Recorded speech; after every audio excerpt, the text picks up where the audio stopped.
நாளைக்கு எலெக்ஷன் அப்படின்னா உங்க சப்போர்ட் யாருக்கா இருக்கும்? கண்டிப்பா டிவிக்கே தான். விஜய்க்கு. கண்டிப்பா டிஎம்கே தான். தளபதி விஜய். விஜய் சார். ஆப்வியஸ்லி விஜய்க்கு தான் என்னோட ஓட்டு போடுவேன். டிவிகே யாரு சீமான் தளபதிக்கு தான். விஜய் சார். இப்போ நான் வந்து டிவிகேக்கு தான் ஆக்சுவலி சப்போர்ட் டிவிகேக்கு தான் பண்ணலாம்னு இருக்கேன்.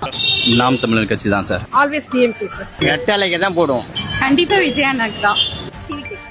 நாளைக்கு எலெக்ஷன் ஆனா எங்க ஓட்டு இரட்டை இலைக்கு தான். ரெட்டை இலக்கியம். டிவிக்கு போடலான்னு இருக்கேன்.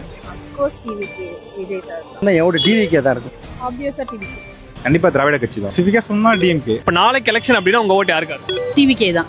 டிவிகே தான். நான் ஏடிஎம்கே. எம்கே ஸ்டாலின் தான். கலைஞருக்கு தான். கண்டிப்பா முக ஸ்டாலினுக்கு தான் இருக்கும். திமுக கூட்டணி கட்சிகளுக்கு தான் என்னோட ஆதரவு இருக்கு. கண்டிப்பா விஜய்க்கு இந்த வாட்டி சான்ஸ் கொடுக்கலாம். விஜய்க்கு தான். கண்டிப்பா விஜய்க்கு தான். தளபதி தான். டிவிகே. தளபதி தானே. கோர்ஸ் விஜய் சார் தான். விஜய். என்னோட ஓட்டு தளபதி. விஜய்க்கு தான்.